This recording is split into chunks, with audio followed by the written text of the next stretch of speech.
Next type of question है अवकल समीकरण का अचर गुणांक या किसी फलन वाला प्रथम कोटि का रैखिक अवकल समीकरण तथा उसका हल। इससे क्वेश्चन आता ही है, एक क्वेश्चन आएगा ही आएगा। ठीक है, ध्यान से समझिए, इजी भी है। तो एक रेखीय अवकल समीकरण जो प्रथम कोटि एवं अचर गुणांक या किसी फलन गुणांक को रखता है वह निम्न रूप में होगा।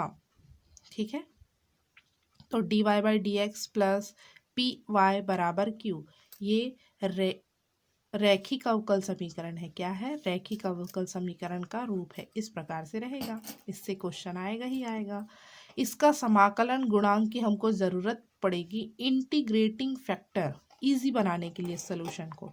तो integrating factor is equal to होता है e to the power p D x. तो यहाँ y के सामने वाला जो टर्म रहेगा वो p रहेगा, तो p का वैल्यू रख देंगे यहाँ p dx। ठीक है, इसका हल क्या होगा? तो हल होगा इसका y into integrating factor. Integrating factor निकाल लो, फिर डायरेक्ट सोल्यूशन लिख दो।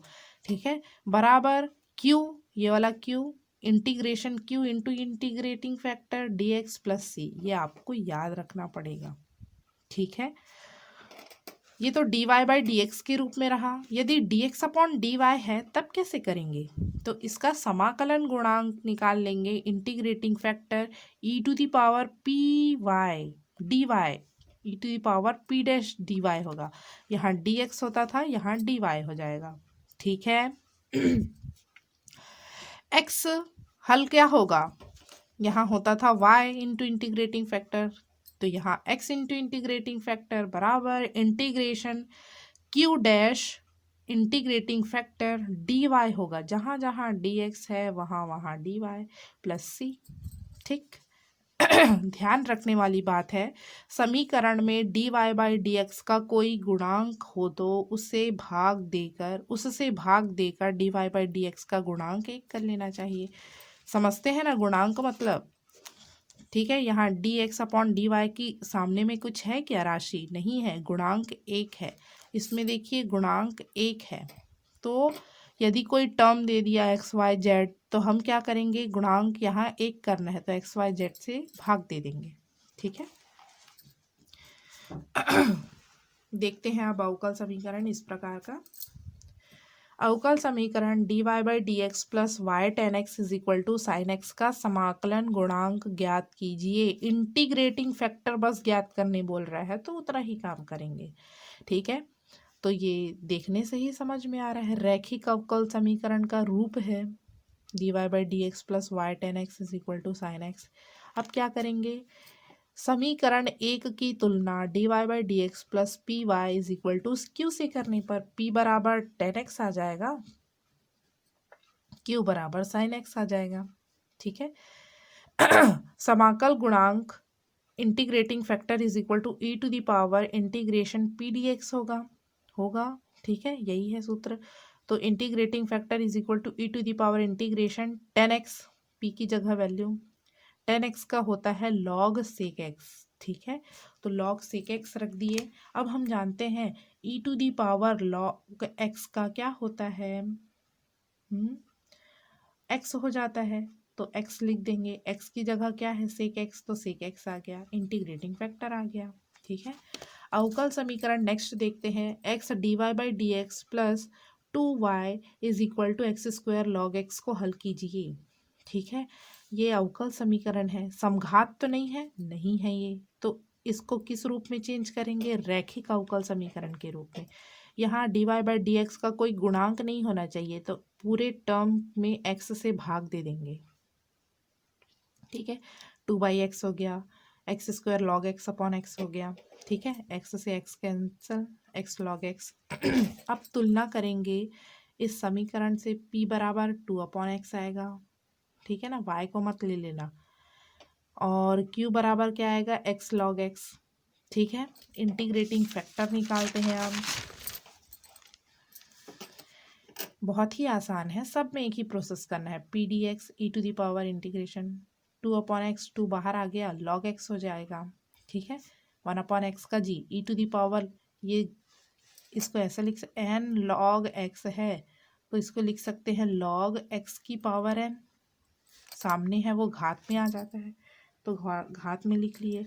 अब हम जानते हैं e to the power log x का क्या होता है, एक्स हो जाता है, तो यहाँ एक्स की जगह क्या है एक्स स्क्वायर, तो एक्स स्क्वायर हो जाएगा, ठीक है ना।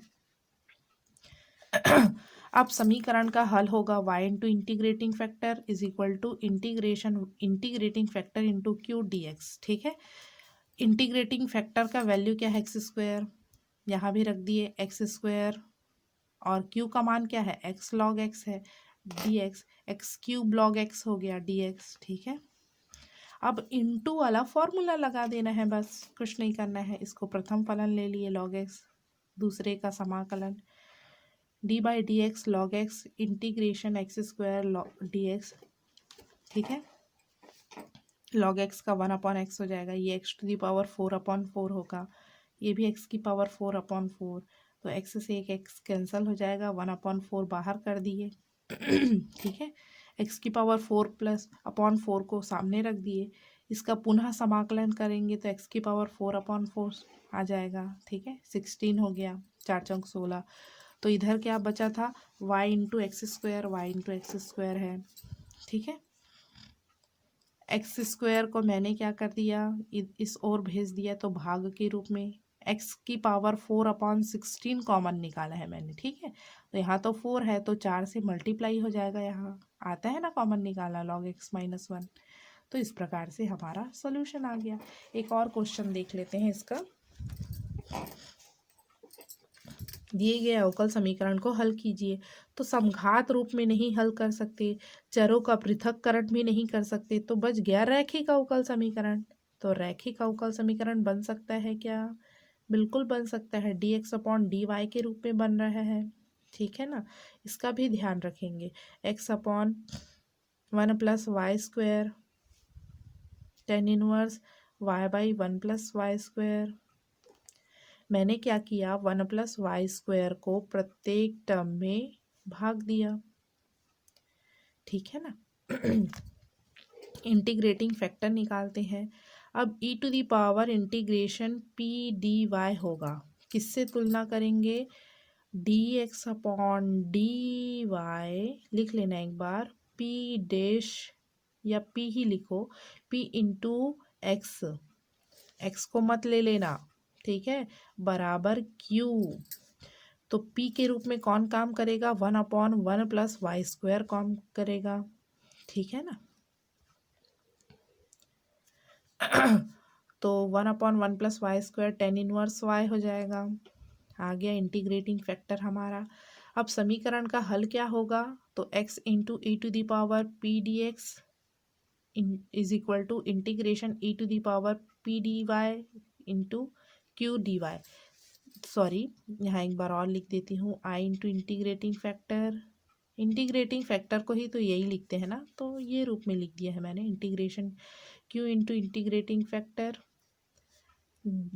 dy plus c sorry,